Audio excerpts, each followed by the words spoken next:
menapa, Den? Ah, pergi. Di negara arep untuk kakak negara rejune yo aku semono uga Karang Semar di negara kakang kubun dewa. Yo menawa niku duwe kados napa Ndara? Ndara Kuntadewa. Yo Kakang Semar. Turu kabar menawa niku bakal mampu. Lah banjur kok yo ora nganggo ngaturi rawe para Kakang Pandhawa kabeh. Kok yo meneng-menengan wae Kakang Semar. Nggih pun boten sida pun kersane anak kula Bambang Semedi boten simah pun kersane. Ah, maksudnya kok tak gelem kasih doa maya Allah. Nggih, wonten apa malih? Saudara kula Kresna niku cara ngoten. Putri Deni Dewi Endang Rata niku duweni patemboyo utawi bebono. Sinten sing saged beto sepindhah wiringe manten numpak kereta kencana lajeng di asesrati gajah sing bisa tata jalma. Sak banjur nomor 3 nggih niku mau untuk lampah wanara seta kang bisa tata jalma jiwa kayu tepu dewa daru kelawan gedang mas sing diiring dewa bagus. Nira sempani pawakane wong kiri. Pawakane gak gablek napa-napa. Dane ngarake manten nangke iki Bambang Semedi kedah. Niti Kreta Kencana napa sing didamel. Ngarake manten iki sasran gajah sing tata jalma, gedhe sing tata jalma. Kanthi klebu dewa daru. Gedang mas kelawan diganti dewa sing bagus. Lha niku napa sing dipun damel? Bondo kula niki mboten enten. Gak tau pila sempat kate duwe gawe cara ngono. Cara nyelengi ganti iki enten kurangi nggih buat. Lah apa mau ciri gak dapet napa-napa. Kakang Semar aku lagu-lagu trika kelapor Kakang Pandhawa kabeh lagu Doriko nyuwun kanane dening ingsun sing tumandang ora wigah ora wigih Kakang Semar kengke dhisik Ndara dosa kula niku napa menawa niku nalendra terus Nira Semar njaluk tulung ratu napa malih pitu cara tembunge wong tuwa kelawan sing ana kula ngengken paduka putus paduka. Kula niku rapi sesembare wong sak negara Ngamarta terus kula suri tulung niku utawi kula sraya niku dosa kula niku napa ora dadi boyo pangapa kanggo Semar aku minangka bales budi lawan iku kelan bagot oh reman ya apa sing penting dhewe karo reman gak jaluk lha nek ndoromu iku cara nawakno dhewe man ya diterima ae man. Kok gak diterima nek miskin atine lho. Kon gak eling ah. Kok ya tuh. Tuntuman rokok liyane oleh kon gak oleh, kon mulih kok ayo. Ngono kok ya apa? Gak perkara jare kon gak iso tunggu nang ati lho manang ati man. Nek tunggu ning iso lho nek miskin atine iki lho man. Ayo kepek wong sing ngono sing angel. Nggih pun nek kersa menapa katen Nira Semar Bara kersa kemawon Ndara kula Kuntadewa. Ya nek kaya ngono jajal. Adi Janaka dengan dika dawuh Kaka Prabu ade kados pundi. Munggah ana kayangan Suralaya derek ngantil kayu klepu dewa Ndaru dikanthi kelawan yaiku dewa sing bagus ya kanane Sangjang Kumajaya. Mangke banget dawuh. Lah banjur kanane Gatotkaca kongkon mlebu ana kanane Dempok Pertapan Kendali Sada. Saperlu njaluk tulung kanane Kapiwara Sumawana Gajah itu bojo sing Pertapan Kendali Sada dulu digawe sasrat utawa bebono pengiringe manten iki mangedaken dawuh nyuwun pamit nang ati Koko Prabu kang rayi kula bedaten kaliyan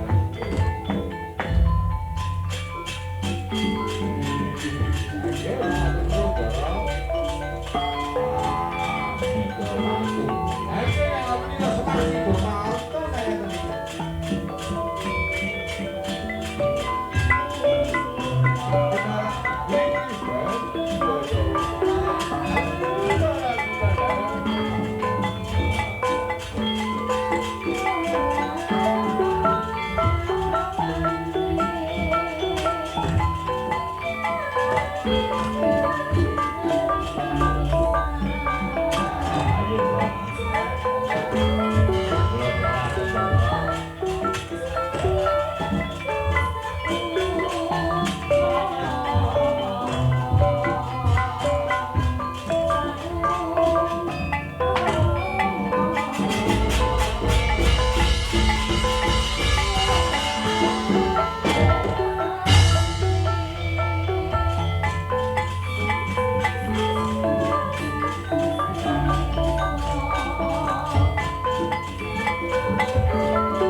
Bathara Kumajaya menika nderekaken banten pengiring saking putra-putrane Semar Bujangga Nayantaka ngarak dhateng negari Wiwurwati.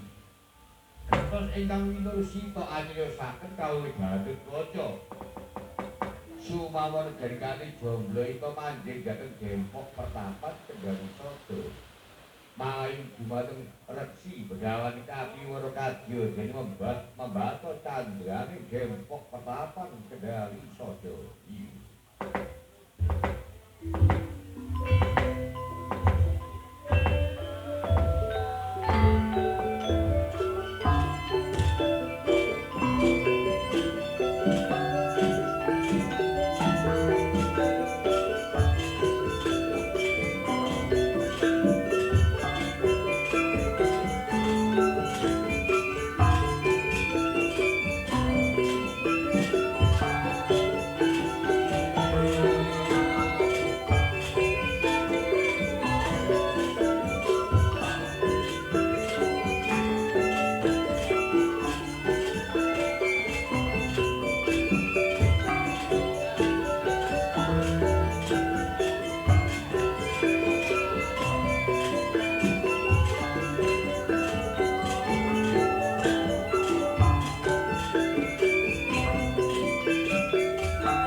dados ingkang winursita anjlesake wonten padang Dempok Pertapan Kendali Sada.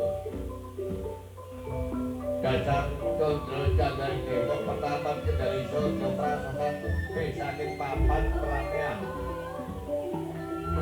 Lagi itu sini yang satu sisa ini itu bahasa mangan bapak kayu aku pun Depok Pertapan Kendali Sada.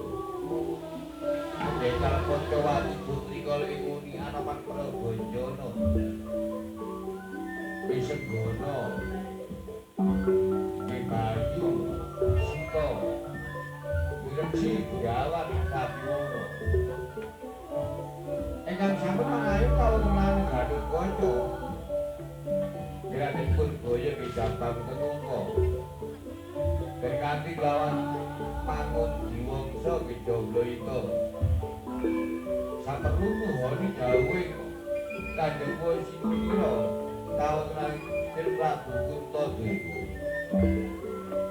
arsa nyuwun kawunaning tapi kula dados sasrate bebono kepalenipun kawunaning arake Bambang Semit bisa iklan kiring dhateng Praja Diwelwati ugi Sumawana kawunaning Gajah Situbondo wonten Depok Pertapan Kendali Sada.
Gandala kaya dene putra keponakan tutur boyo.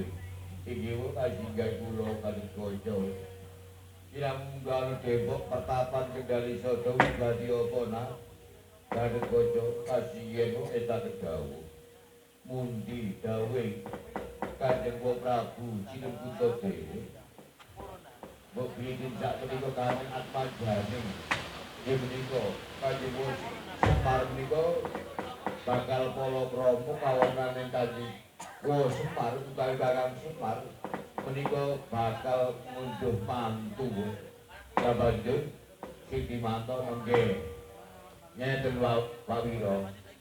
Nah, Pak Semar niku lak mangkere mula duwe anak-anak pupon. Anak biar nemu nggih nemu, nggih nemu salah ngoten. Dijirno mangkere niku Bambang Semeti. Lah niku cara ngoten naksir kali niki putrine Ndara Diwarawati Ndara Kresna. Namine Endang Loro Temon. Lan niku kaya anak angkat kali Ndara Kresna iki mboten anak pribadi. Banjur lan niku dadi sasraan manten bakal ngarak niku pun siap-siap niku pun jenang-jenang pun mateng kabeh. Jenang pun mateng pun cemepak pun bareng kare ambuke mawon. Lah, tapi Ndara Kresna utawa Endang Temon garuk sasraan niku dateng Wawira niki dadi bedhek putih sija tata jauh dadi pengiring manten. Lah dheweke bedhek putih sinten malih sing kaya bedhek. Iya, dheweke bedhek putih. Sing iso loro jago. Iya lho jak karo mulai jane aku yo kaya bedhek yo bedhek jane. Lah terus dheweke duweni dulur gajah napa? Gajah situ bondo. Kita dheweke niku dulur gajah itu bondo niki ana apa sing lereh-lereh niki. Yo jomblo. Lah dene apa dulur iku kaya dene pitu cacahe jomblo. Dulur tapi dulur tunggal banyu atau dulur darah bayu. Siswa-siswa pun yang berdarah bayu sepisan iku aku. Nomor 2 Adi Seno, nomor 3 Getyo Jajang Warko, nomor 4 Resi Mainoko. Lah terus banjur nomor 5 Gajah Situ Bondo, nomor 6 Nogo Kuero, nomor 7 Garuda Mahambiro. Kabeh iku dulur tunggal bayu. Dening ilmu yang sinjung ribut maka kata peparing putrun yang Bathara Bayu. Menika menawi kula aturi monggo nderekaken ngiring kawula manten kawula Puwa Semar mantu Puwa Kapiwara ya iki Gajah Situ Bondo ayo meru ngiring manten saute Bambang Semeti.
Gajah Situ Bondo dan kotekan Budha Tata Jalma kawonane sadaya dewa sasan kalih kawonane satu den aturaken Bathara Kumajaya sumawana kawon kayu kemudian baru panjenengan dhateng Bayi Diwara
ditandha didakwa ewek dari paekan aku kowe dening Gusti demen kelandaraku Kresna. Kono kabeh sasrane kok kaya tak gawe kaya dening Ndara Kresna den gawe paekan kelawan Rama Semar. Nyatane padha bedhandeng koyo Ndara kula kapiwara mena rampungi to. Ya Semar aku sing rampungi koyo.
Pengiring saking negari Amata saking luar lapis pun Reci bedani Kapiboro Akrabal Aju Sindung Riwut Makantar-kantar Kemarin syukur yang betoro baik Kata jateng Saduporo Bulgari Mulawa Sakariko Kater dan Aji Sindung Riwut Makantar-kantar Mecikat saking rapat negari di luar waktu Jumawah dan Ngastina negari.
bareng manten bareng paesok gak tambah apik man. Maksude kok malih.